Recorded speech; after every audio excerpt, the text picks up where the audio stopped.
This video is going to show how to leverage the design cache in OrCAD X Capture to streamline schematic creation.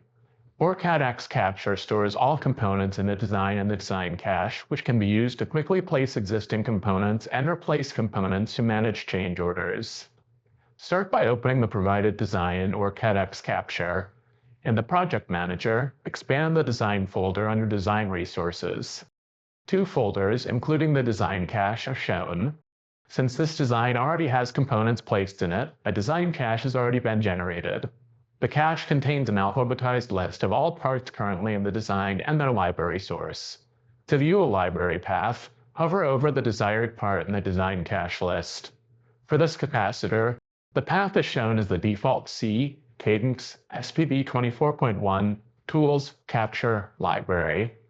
Let's start by replacing a component in the design. We'll replace the MCP2551 CAN transceivers with newer MCP2561 transceivers. First, let's locate them on the schematic canvas. Right-click MCP2551 in the Design cache and select Part Manager. The Part Manager tab opens, showing a list of all symbols present in the design and their source libraries. Select one of the ICs, then right-click and select Go to Part on Schematic. The view pans to the schematic page with the MCP2551s on it, and the selected part is highlighted. Close the Part Manager tab. Now let's replace the MCP2551s. Right-click the component in the design cache and select Replace Cache.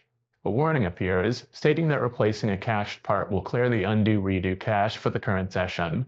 Click Yes to proceed. The Replace Cache window opens. Here you can select the library and name for the new part.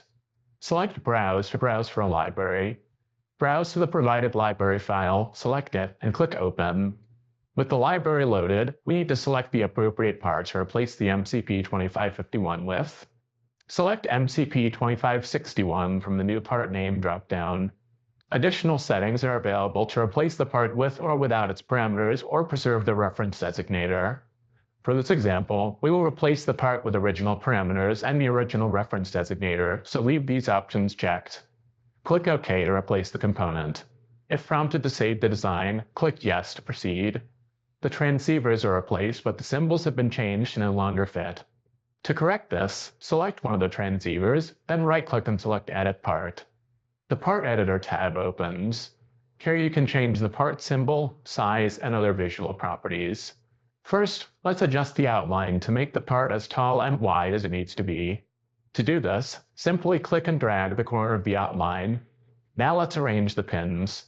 Since the MCP2561 is pin compatible with the MCP2551, the pins can be adjusted to exactly as they were by clicking and dragging. When finished editing the part, close the Part Editor tab. A prompt appears to update all instances of that part in the design or just the selected one. Since we're doing both, select Update All. When prompted, click Yes to save the design and Yes again to clear the undo-redo cache and proceed. The transceiver chips are both updated to the newer MCP2561s. All nets connect properly and the symbols fit much better. Pin 5, which is unconnected in the design, needs to be designated as No Connect. Select Place No Connect from the menu. Click to place No Connects on pin 5 of each transceiver chip, as this pin is used as a reference for CAN bus voltage and not needed for this design. When finished, right-click and select End Mode. Now let's place a part from the design cache. For this example, we'll replace switch S1 with a jumper resistor, since the circuit it powers does not need to be momentary. Select S1 and press Delete on the keyboard. To place a new part, select Place Part from the menu. The Place Part panel opens with the Design Cache library selected. Select the resistor from the list, labeled as R. Click to place the resistor on the power net, then right-click and select End Mode. Click and drag the end of the floating net to connect it to the other side of the jumper. Finally, double-click the resistor value and enter 0 to create a low-resistance jumper. Click OK. A resistor has been placed from the design cache. Parts that no longer have instances on the schematic should be removed from the design cache to ensure the design file does not get too large. To do this, select the design cache folder in the Project Manager. Right-click the folder and select Clean Up Cache. Click Yes when prompted to clear the undo redo cache and save the design. The original switch has been removed from the design cache.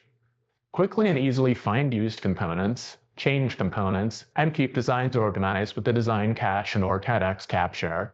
For more tutorials, visit us at resources.ema-eva.com, and don't forget to like and subscribe to our YouTube channel.